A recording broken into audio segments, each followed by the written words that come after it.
everyone. Welcome to At Home with Sally. I'm Sally Clarkson, and I have the biggest privilege in the world to be with so many friends from all over the world who join me every week to listen to my stories, inspiration, biblical encouragement, and I am just so glad that you're here today. Thanks so much for joining me.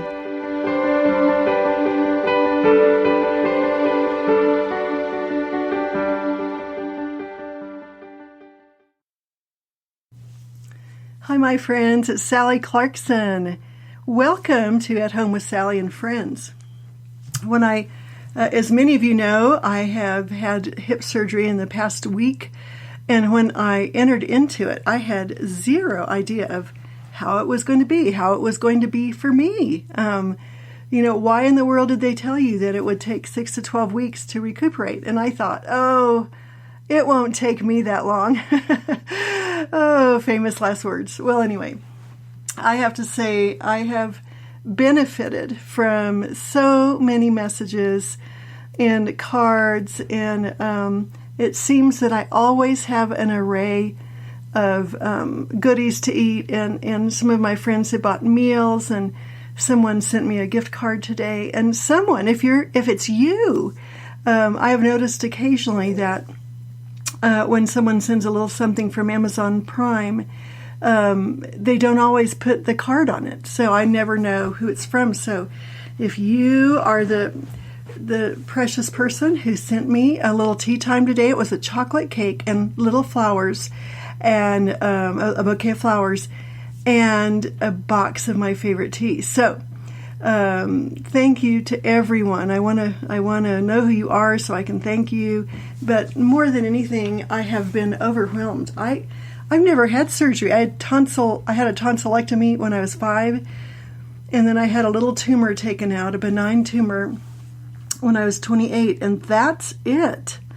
And so hospitals, other than asthmatic treatments and things like that, when my kids were young, I think all of them were hospitalized, but are kind of foreign to me. And so I've been on an adventure, but I just wanted to thank you. I am not special. I found out that they do 400,000 hip replacements a year. We're doing something wrong with our hips, you all. But anyway, that was astounding to me. And I know that so many people have been encouraging, and you're going to feel better and you're going to walk. But I didn't know how I didn't know this, I don't know. I just didn't imagine it right. That the doctor would be slitting me open where my little pelvis and hip go together and inserting a long nail into my femur and pounding it in with a hammer, and then attaching the socket, the little ball that's at the top of the hip to my pelvis or whatever. So anyway, so when I awakened the day after I got home, I thought, oh my gosh, somebody has taken a sledgehammer to me. And sure enough, they had. So that was interesting to me. I just didn't know. And yes, I am looking so forward to that moment when all my friends who've had hip replacements tell me that I'm going to be walking normally again. And I hear that the doctor I had was just a wonderful doctor. So it's so funny because when I got out of the surgery and they were bringing me in, to my room, and one of the nurses was looking at the scar and all the stitches and everything, she went, "Oh, that's just beautiful." And I said, "Is it? Is that beautiful?" Because it's long and it's very interesting looking. But anyway, I am nothing special. I mean, I am just that one of the 400,000, and I will be just fine. But it has been an adventure, and one of the adventures has been that I am, when you're a young mom, at first, when you have babies that cry, or you don't know why they're crying, you've done everything, you've changed their diapers, you've held them, you've nursed them, you've burped them, you've breastfed them again, you've done everything, you've washed their clothes. And then they keep crying.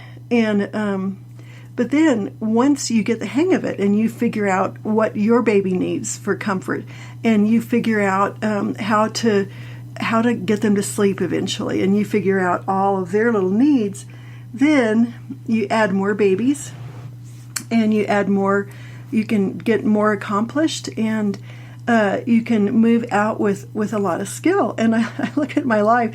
I don't know if I'm Martha. Maybe my whole name is Martha, Martha, Martha, not just one Martha. But I have acquired great skill at being fast. I'm a fast person. I do things quickly. Clay does things meticulously, slowly, and exact. I do things quickly because I've had to. Having 4 children at different ages, and they all had to learn how to drive, and I taught them, and they all had to, be home educated and get into schools and colleges and get jobs and all the things from the time they were toddlers on. So I have mounted up with many fast,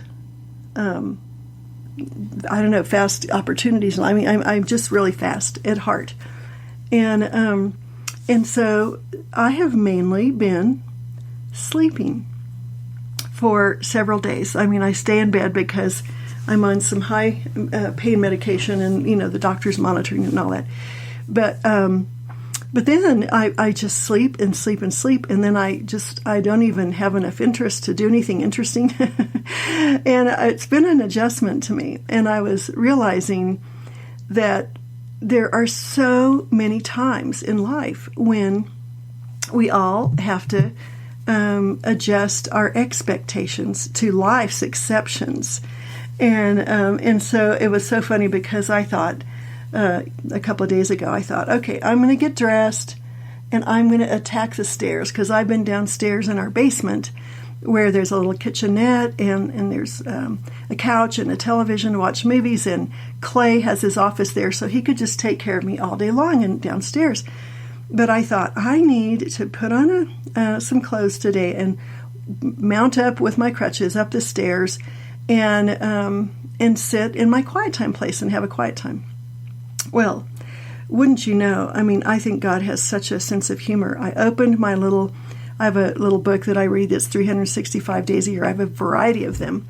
Opened my book, and right there, the very first verse that was there was on, dun, dun, dun, dun, dun, patience. I thought, okay, Lord, you really have a sense of humor, because what you're telling me is you want me to be patient, because it's going to be a while until I am I'm doing the normal things that I did. And not only that, you want me to be content. You want me to be happy. You want me to bear with the 12 weeks. And so it led me to some other verses. And anyway, it dawned on me that maybe some of you have been in the midst of times that required patience. And so I just thought I'd kind of tell you what I've been learning, because I did find it humorous that of all the things, it didn't say be joyful or go eat some chocolate or whatever. It did not say that. It said be patient. Patience brings peace. It says patience is better than pride. These are all verses that I don't have. I can't give them all to you right now. Love is patient. Oh my goodness, is love patient, really?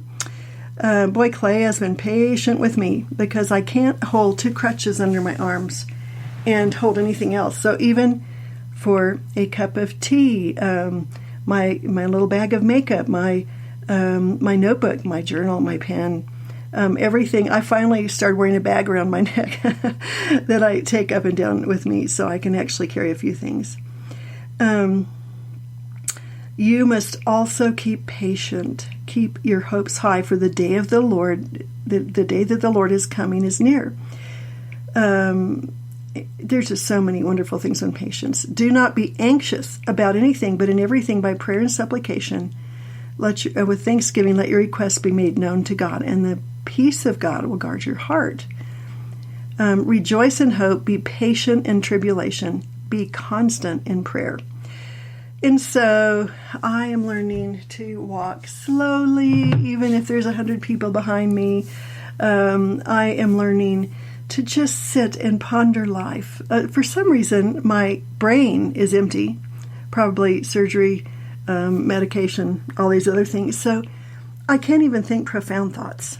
I don't even have a desire to read lengthy books. I can listen on Audible, though. And then when I'm listening to my books on Audible, I've had to, I fall asleep. You all are thinking I'm complaining, but I'm just sharing my life with you so you can feel normal too.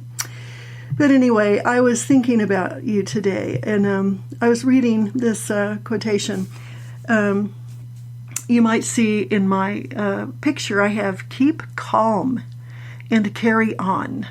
The British have for many, I don't know how long, forever, been known to be somewhat stoic about life. You keep calm, you watch over your emotions, and you carry on faithfully. Well, it was really fun because this saying, they printed hundreds of posters that said keep calm and carry on. And then it was from a bookstore in northern England. And Clay and I got to go there and listen to the story and see the original poster. And so I was just thinking, this has been such a good thing. I have a pillow in my house that sits in my library that says keep calm and carry on. And as you can see in the picture, a couple of years ago when I had some of my leaders over, I looked for fun presents, and I got each of them a little mug that says keep calm and carry on, because it applies to so much of life. So what happened is eventually the posters were forgotten. This is before World War II started. And then the posters were forgotten. And then they were rediscovered, I think it was like 1960 or something, or 1970 or 80. It was a zero in the end of the number. And so people now have made it a mantra, and they have T-shirts and mugs and pillows and all. But I think it's really kind of wonderful, and it's kind of as though the Lord said, "Okay, Sally, keep calm and carry on. You will be fine, and you need to be patient, young woman." And anyway, so there's another person that I've loved, Brother Lawrence. He wrote Practicing the Presence of God, a wonderful book that I highly recommend that you should all read.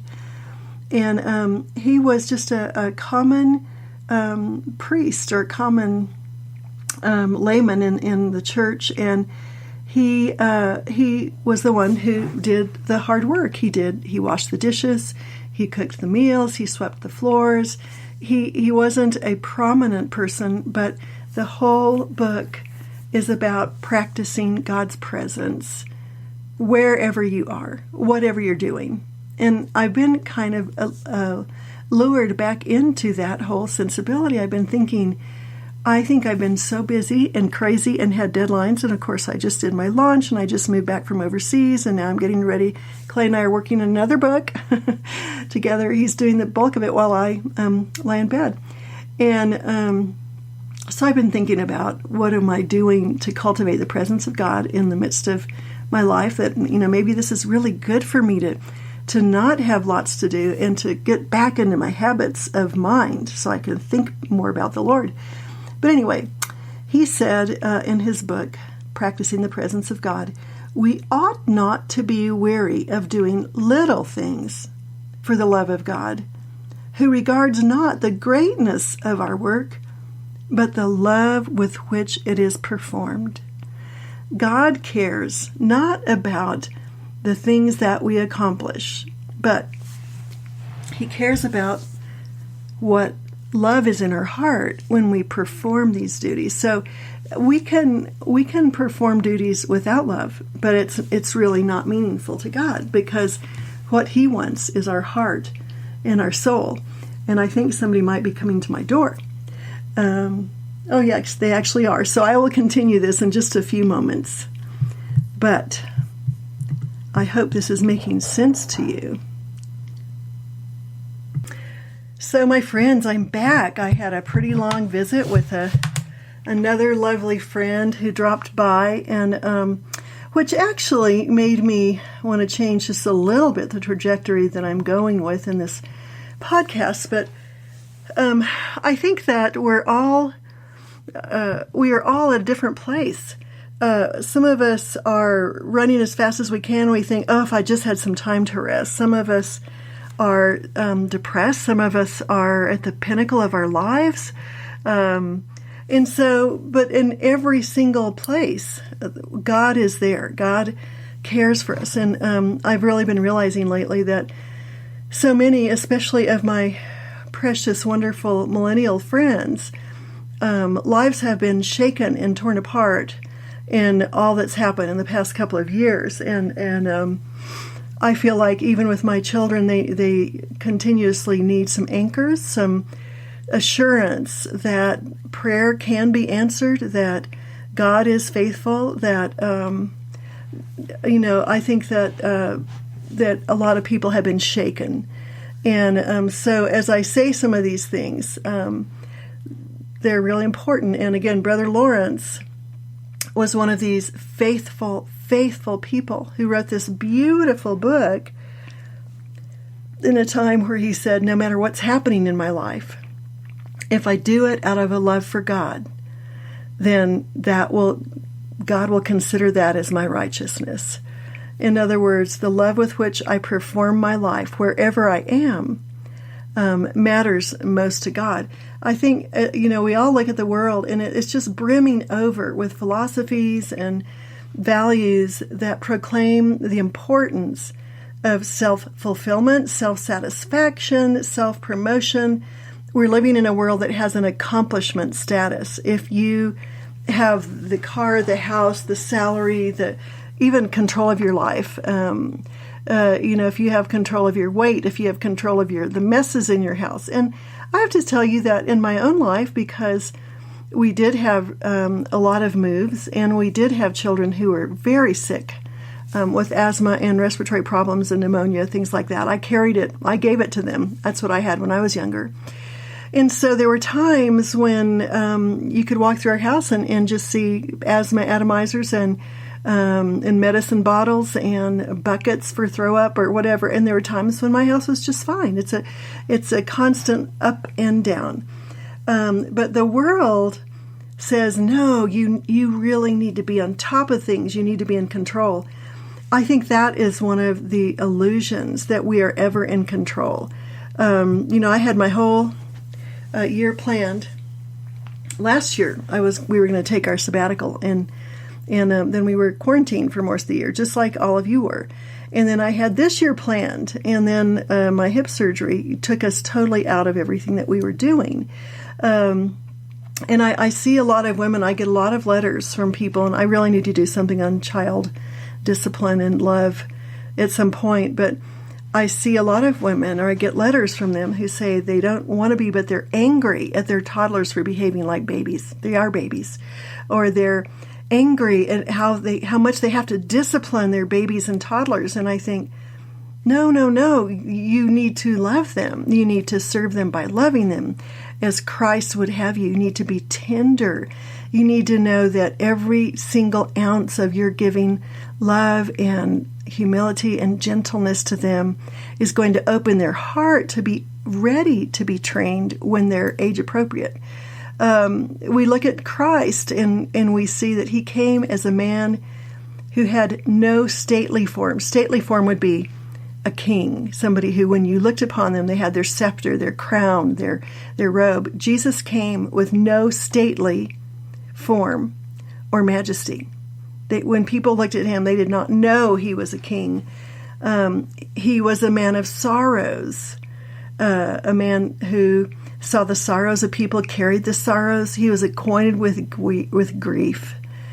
And so Jesus purposefully chose to humble himself, purposely chose to become the ultimate servant king. I am humble and meek, he said.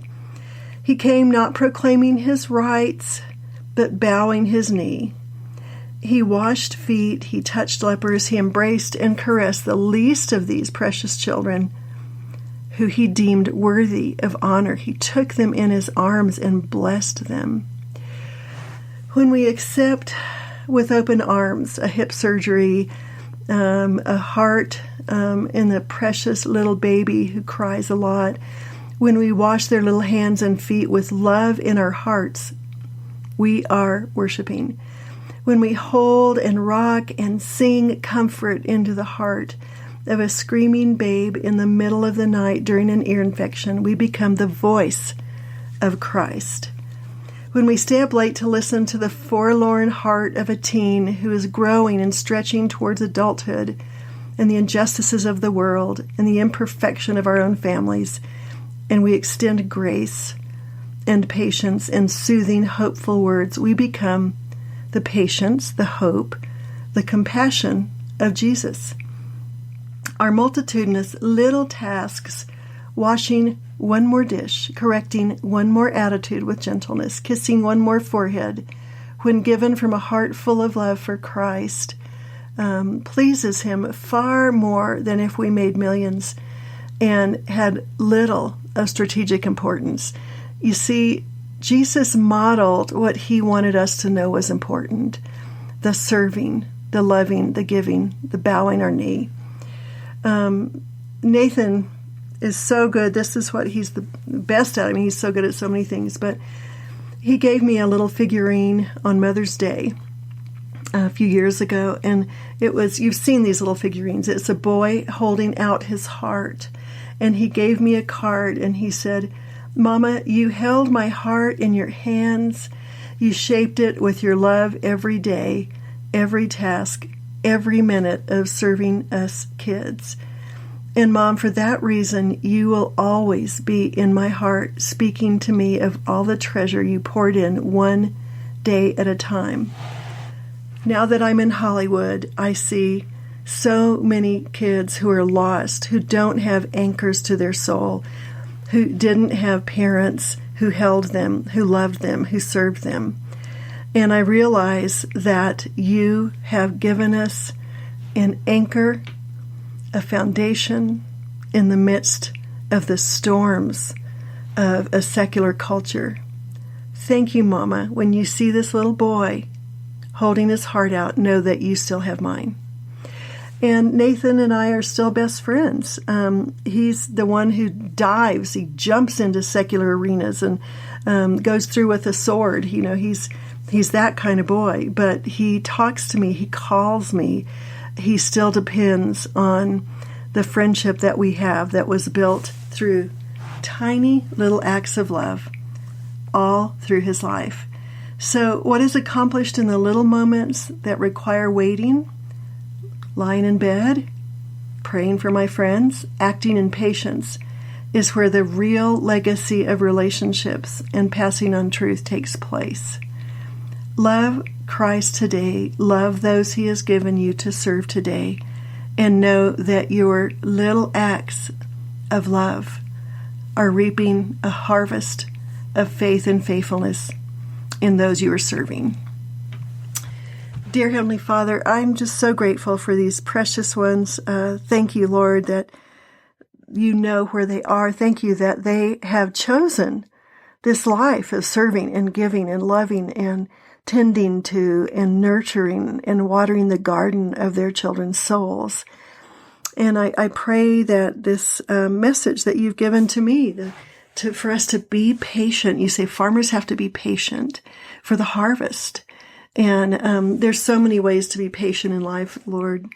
Waiting to know if we'll be married, waiting to get pregnant, waiting for children to be born, waiting for children to grow up, waiting for everything, Lord.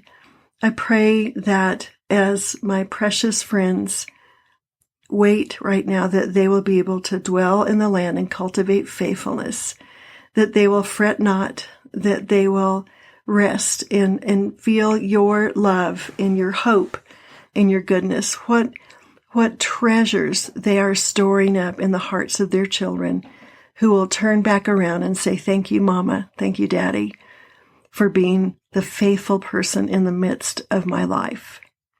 In Jesus' name, amen. So, my friends, you matter. Your story matters. Your legacy matters. Your faithfulness in mundane things matters.